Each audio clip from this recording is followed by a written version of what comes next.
দক্ষিণ পূর্ব এশিয়ার দুটি দেশ কম্বোডিয়া ও ভিয়েতনাম বেরিয়েছিলাম নিজেদের মতো করে। বেশ কিছুদিন ধরে, 2 সপ্তাহ মতো হবে। সময়টা ছিল 2015 সাল। কম্বোডিয়া দেশে অবস্থিত অ্যাঙ্কর ওয়াট মন্দির দেখার অভিপ্রায় ওই দেশটিতেই প্রথম ঘুরেছিলাম। কম্বোডিয়া থেকে আমরা ভিয়েতনামের পথে এগিয়েছিলাম। আমাদের চ্যানেলে এই দুটি দেশে যেসব জায়গায় আমরা গিয়েছি তার প্রতিটি জায়গার বিবরণ, ইতিহাস, সেখানকার মানুষের সাথে আলাপচারিতা, খাওয়া দাওয়া, এমন সব রকম অভিজ্ঞতা তুলে ধরার চেষ্টা করেছি। ভিডিওগুলি দেখলে প্রতিটি স্থানের একখানা সামগ্রিক রূপ আপনাদের সামনে আসবে বলে মনে করি। আশা করি সেগুলি আপনাদের ভালো লাগবে। এই ভিডিওটি আমাদের কম্বোডিয়া ভিয়েতনাম সম্পর্কিত ভ্রমণের শেষ ভিডিও।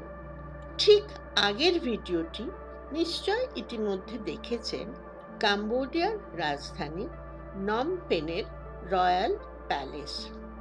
সেটি ভারাক্রান্ত মনে উৎসর্গ করেছি গ্ল্যাডউইন সুসরাইরাজকে। গ্ল্যাডউইন দক্ষিণ ভারতের ছেলে। ঔষধ সংক্রান্ত সংস্থায় ভালো সুযোগ পেয়ে ও নমপেনে ছিল। সে না থাকলে এত নিশ্চিন্ত মনে নিজেদের পরিকল্পনায় এভাবে বেড়াতে পারতাম কি? দীর্ঘদিন পর নমপেনে গ্ল্যাডউইনকে পেয়েছিলাম ওর পরিবার সহ। ওদের আতিথেয়তা তো এখানে দেখাবই, তার আগে আসি অন্য প্রসঙ্গে। আমরা কম্বোডিয়ার সিএম রিপ শহর থেকে নমপেনে এসেছিলাম গাড়িতে। পথে বেশ কিছু নতুন ও মজার দু একটি অভিজ্ঞতা হয়েছিল। সেরকম একটি অভিজ্ঞতা নমপেনের একটি বাজারেও হয়েছিল। এদের কুটির শিল্পজাত জিনিসগুলি এত আকর্ষণীয় যে ডলার খরচ করেও কিনতে ইচ্ছা করবেই। ভিড়ে ঠাসা নমপেনের বাজারের একটি দোকানে বেশ বড় মিথোলজিক্যাল মূর্তি আমাদের পছন্দ হলো। যথারীতি দরদাম হচ্ছে। একটা রফা হলো বিক্রেতা ভদ্রলোকের সঙ্গে। জিনিসটি আমরা নেব, এমন সময় উপস্থিত হলেন এক মহিলা। তিনি রাগত স্বরে তার স্বামীকে অনেক কিছু বলে গেলেন ও প্রবল অনিচ্ছা নিয়ে শেষমেশ আমাদের জিনিসটি দিলেন। স্রোতসী ঘোষণা করল এবার থেকে ও বেছে বেছে পুরুষ দোকানিদের থেকেই কেনাকাটা করবে। কম্বোডিয়ায় কোথাও কোথাও চালু থাকা মাতৃতান্ত্রিক সমাজ ব্যবস্থার প্রতিফলন এই ঘটনা। মাতৃতন্ত্রের এমন ছবি পথে আসতেও পেয়েছিলাম অন্য একটি জায়গায়, যেখানে আমরা একটু বিশ্রামের জন্য থেমেছিলাম। সেই জায়গাটিতে ছিল বড় সড়ো একটি রেস্টুরেন্ট। তখন আমাদের একটি তথ্য জোগাড় করা খুব প্রয়োজন ছিল, কিন্তু ভাষার জন্য সেটা করতে পারছিলাম না। ওই রেস্টুরেন্টের চতুর্দিকে মেয়েরা কাজ করছেন। এই পরিবেশের মাঝে বেশ সুপুরুষ একজন তরুণ বসে বই পড়ছিলেন। আমার মনে হয়েছিল ইনি মালিক আর ইংরাজি বুঝবেন। কথা বলে বোঝা গেল প্রথম অনুমানটি মোটেও ঠিক নয়, দ্বিতীয়টি ঠিক। কথা বলা তো সম্ভব হলো, আমাদের প্রয়োজনও মিটল। জানা গেল এটা ওনার স্ত্রীর দোকান। দোকান সম্পর্কে তেমন খবর রাখতে হয় না, বাড়িতে না থেকে এখানে বসে বই পড়েন। কম্বোডিয়ায় কোথাও কোথাও বোধহয় পুরুষকে উপায় করতে হয় না, এমনটাই মনে হয়েছিল। মাতৃতান্ত্রিক সমাজ বিষয় গ্ল্যাডউইনের কাছেও জেনেছি, আলাপও করেছি, কিন্তু এত অল্প জানায় সমাজ সম্পর্কে মন্তব্য করা ঠিক নয়। অতএব এই প্রসঙ্গে ছেদ টানলাম। পথে আসার সময় আমরা একটি গ্রামীণ অঞ্চলে ভিড়ে ঠাসা খাওয়া দাওয়ার জায়গার মধ্যে ঢুকে পড়েছিলাম। আমাদের তখন খুব খিদে পেয়ে গিয়েছিল। ওখানে খাবার অর্ডার করার যে নিয়ম, সেটা আমরা কিছুতেই বুঝতে পারছিলাম না। অবশেষে সকলের জন্য এক বাটি খাবার পাওয়া গেল। সব রকম মাংস তাতে আছে। স্রোতস্বির অবস্থা কাহিল, কিন্তু খিদেও তো পেয়েছে। এই খাবার থেকেই কোনো রকমে পেট ভরল। পরে দেখলাম কাছেই হাট বসেছে, আগে নজরে আসে।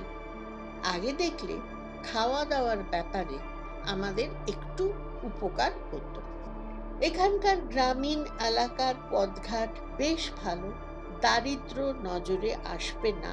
কিন্তু পথে মাথায় উস্কো খুস্কো চুল, চোখের অসহায় দৃষ্টি নিয়ে শিশুরা জিনিস বিক্রি করছে, এ দৃশ্য তো আমরা দেখেছি আঙ্কারবাটের আশেপাশে। ভিয়েতনামে কিন্তু দিনের বেলায় শিশুদের পথে দেখাই যায় না, হয়তো তারা স্কুলে যায়। কাম্বোডিয়ার অর্থনৈতিক চেহারার কথা যখন উঠলই, তখন বেশ কয়েক বছর ধরে এই দেশটিতে কতখানি অরাজকতা চলছিল তার কথা বলতেই হয়। কাম্বোডিয়ার স্বাধীন সরকারের রাষ্ট্রপতি ছিলেন নরোদম সিহানুক, আর প্রধানমন্ত্রীর আসনে ছিলেন লন নল বলে এক ব্যক্তি।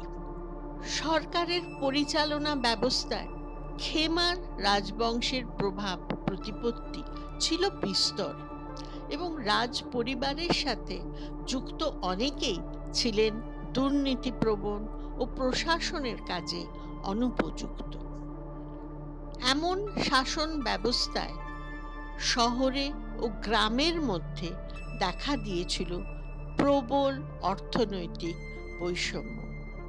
সর্বত্র অসন্তোষ দাবানলের মতো ছড়িয়ে পড়ছিল।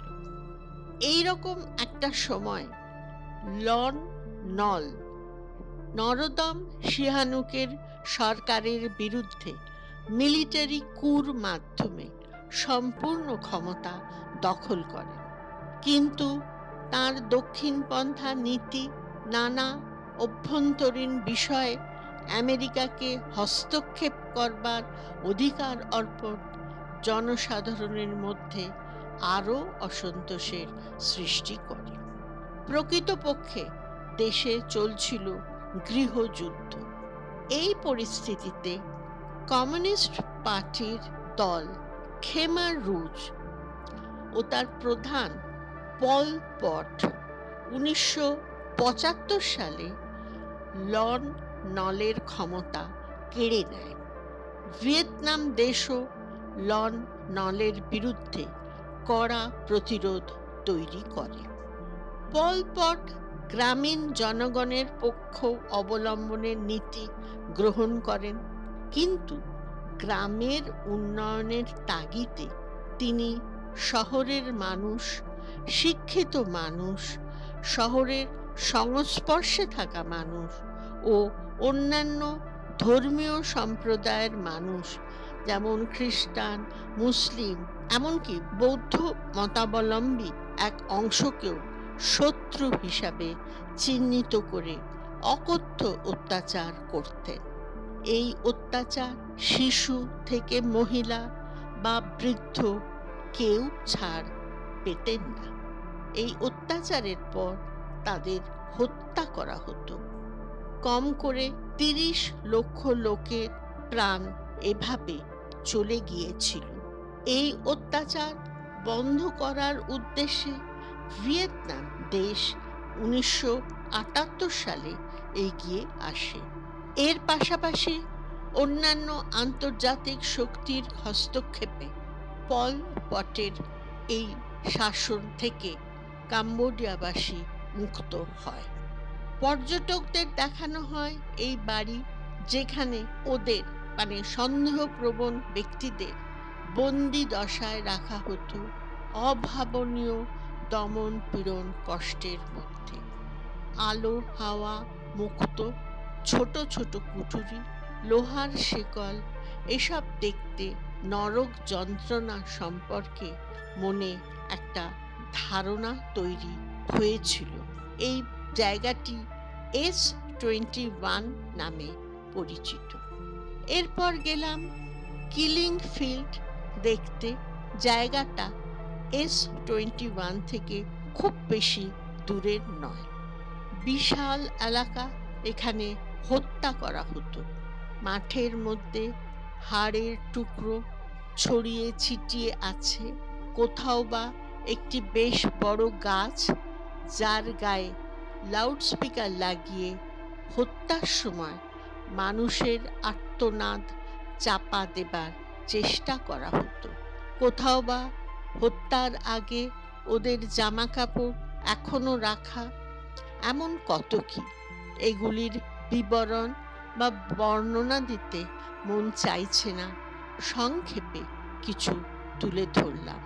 তবে এখানে একটি মিউজিয়াম আছে, যার নাম 12 স্লেং জেনোসাইড মিউজিয়াম। যারা প্রাণ দিতে বাধ্য হলেন তাদের স্মরণে এই মিউজিয়াম। এর ভেতর মাথার খুলি থেকে অন্যান্য থরে থরে সাজানো আছে। অসম্ভব লাগে ওর ভেতরে এই সমস্ত দেখতে। আর এইসব মানুষদের আত্মার শান্তির জন্য, তাদের মনে করার জন্য, শ্রদ্ধা জানাবার জন্য একটি স্তূপা তৈরি হয়েছে। সেটি একটু শান্তিজনক জায়গা। এইসব নারকীয় কাজ দেখার পর মানসিক দিক থেকে আমরা সত্যি সত্যি বিপর্যস্ত হয়ে পড়ি। যে সুন্দর রয়্যাল প্যালেস দেখলাম, সেই রাজপরিবারের ও অন্যান্য রাজনৈতিক ব্যক্তিত্বের অপরিণামদর্শী হিংস্র আচরণে দেশের এতগুলো মানুষের প্রাণ গিয়েছিল। এই সময় কাম্বোডিয়া নিশ্চয়ই অর্থনৈতিকভাবে বিপর্যস্ত হয়েছিল।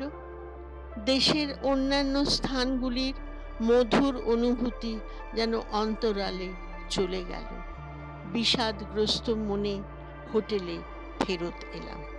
আমাদের মনটাকে পুনরুজ্জীবিত করতে সন্ধ্যায় এলো গ্ল্যাডউইন। নিয়ে গেল নদী তীরে জাহাজের মধ্যে তৈরি করা এক রেস্টুরেন্টে। রাতের খাবার ওখানে, গল্পগুজব ওখানে। খাবার দেখে বুঝতেই পারছেন, ভাত, চিকেন আর ডাব সর্বত্র পাওয়া যায় এই দেশে। ভারতীয় বা বাঙালিদের খাবারের অসুবিধা হবার উপায় নেই। নদী পার থেকে অনেক জায়গা পেরিয়ে পায়ে হেঁটে রেস্টুরেন্টে আসতে হয়। অত্যন্ত আধুনিক ব্যবস্থার সাথে কাম্বোডিয়ার নিজস্ব ঐতিহ্যের প্রতীক জায়গায় জায়গায় পাওয়া যায়। গ্ল্যাডউইনের পুরো পরিবারের সাথে মিলিত হলাম। অনেক অজানা তথ্য জানা হলো। নদীর থেকে বয়ে আসা বাতাস, আলোকসজ্জার বাহার, নানা কথাবার্তার মাঝে দিনের বিষাদগ্রস্ত অনুভূতি কাটিয়ে উঠতে পারলাম। এভাবেই গ্ল্যাডউইন আমাদের পরিত্রাতার ভূমিকায় দেখা দিল। ওখানকার অর্থাৎ কাম্বোডিয়ার ঐতিহ্যমণ্ডিত অপ্সরা নাচ, সেটাও এমন সুন্দর পরিবেশে দেখলাম।